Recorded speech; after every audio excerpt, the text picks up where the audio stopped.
Guys, what is going on? It is Nate the Game Guy coming back with another video, and today I want to talk to you guys about exactly why I've decided that I am not going to be collecting for the Nintendo Switch 2. Now, the Nintendo Switch 2 has been in the news quite a bit lately, and not really for good reasons at all, which is kind of fueling why I've decided to take this stance that I'm taking. I was very thankful to add a Switch 2 into the collection and did get a game for it, and I certainly plan to add more games to the collection, but in terms of actually going out of my way and collecting games for the console and all that stuff, I'm just not really going to take that approach when it comes to the game room and also with my Switch 2. So in this video, I plan to take a deep dive and share with you guys why I've come to this conclusion, what exactly am I talking about, and of course, look into all that wonderful stuff. So without further ado, let's dive right into this video subject and take a look at exactly why am I not going to be collecting for the Switch 2 right after the intro.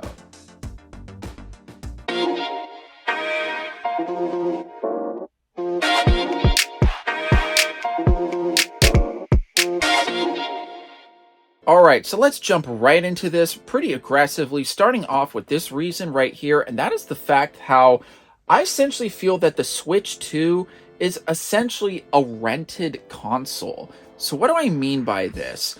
Well, after seeing the lawsuit with what the Brazilian government has done with the Switch 2, with how Nintendo has the ability to essentially brick consoles at their discretion, and it's just not really something that a lot of gamers really appreciate, myself included. I think if for whatever reason, if you decide to pick up a Switch 2, it's your console. You should be allowed to be able to use it any way that you want it to.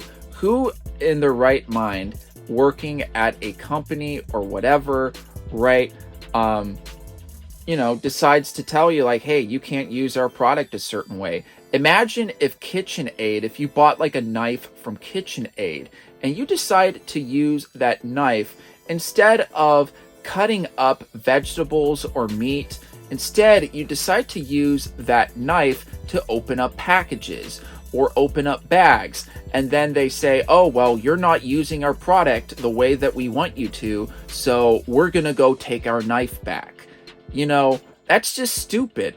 And I think, to me, even though this is definitely something that has been talked about before in the past, where I've seen other people here on YouTube where they've talked about the Switch 2 essentially being a rented console, where essentially, basically, you buy the console, you have the console for a while, but then, say, heaven forbid, Nintendo decides to shut the servers down or whatever. Essentially, what happens to all your games that you played?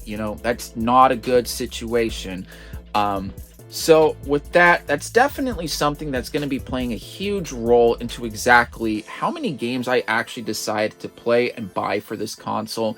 I'm a huge advocate for physical gaming and physical media, and it's things like this that really make me hold and step back on purchases on things like this. So yeah, definitely something that really made me put some thought into about how many games I'm actually going to buy for the Switch 2.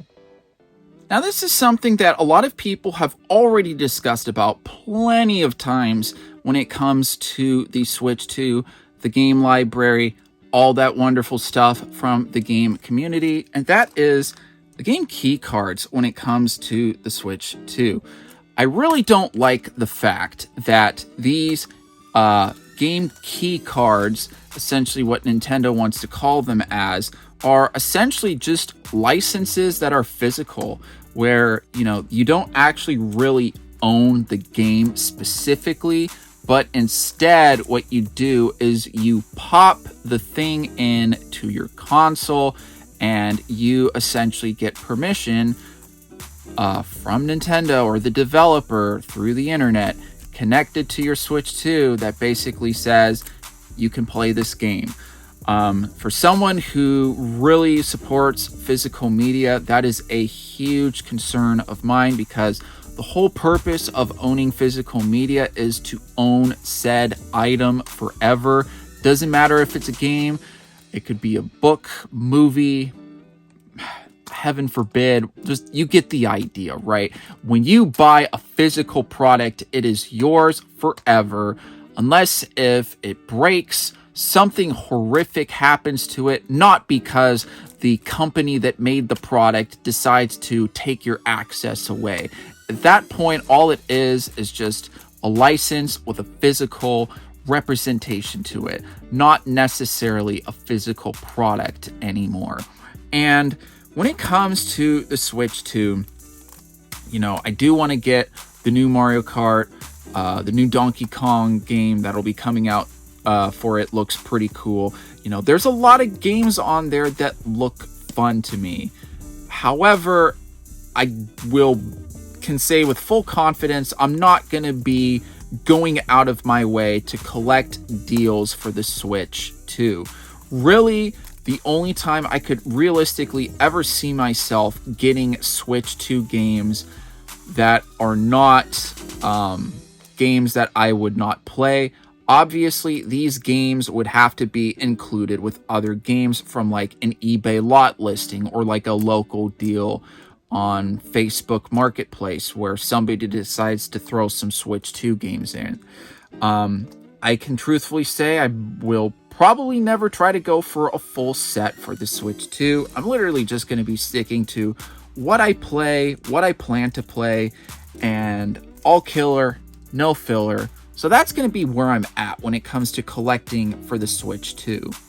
Alright, so you've obviously heard of my two main complaints, which essentially just boils down to the lack of ownership, is what it comes down to, is the lack of ownership of your console, your games.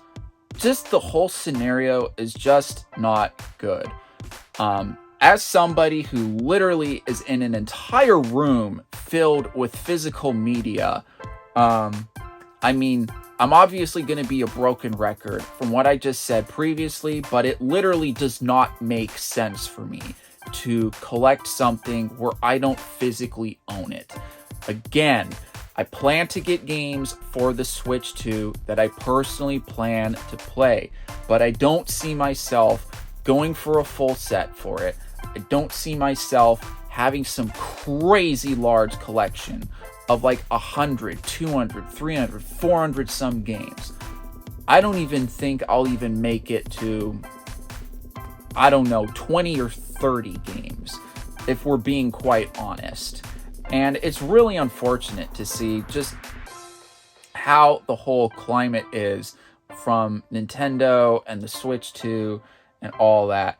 Because, I'm a huge fan of Super Mario and Zelda, Kirby, Metroid, Pokemon, all that wonderful stuff. But unfortunately, Nintendo is not making some good choices with what they're doing with the Switch 2. And unfortunately, I feel like I gotta make some choices of my own when it comes to what I decide to buy and what I decide not to buy. Clearly, when it comes to my collecting goals, I just think it should be pretty obvious to anybody that, I want to own physical media. And like I said before, if you're buying a game with a key card where you gotta have access in order to and permission to actually own the game itself and play the game, I feel like that aspect of ownership is taken away. And if the ownership's going to be taken away, I don't really see much of a point to it. It's essentially like Blockbuster Hollywood Video 2.0, but just more radicalized or whatever, right? I don't know if radicalized is the right word, but you get what I mean. So, yeah, I definitely plan to get some games for the Switch 2. Definitely plan to have some fun with the Switch 2 while it lasts. But in terms of collecting it and building a collection and having a huge portion of games for it. It just literally does not make sense for me at all. Hey guys, thank you so much for checking out my video. Please be sure to check out these videos here, and here. After all, I post a lot of content when it comes to game collecting tips, and other video game related subjects. So be sure to keep an eye out every Monday and Friday where I upload consistently, and I'll be seeing you guys next time.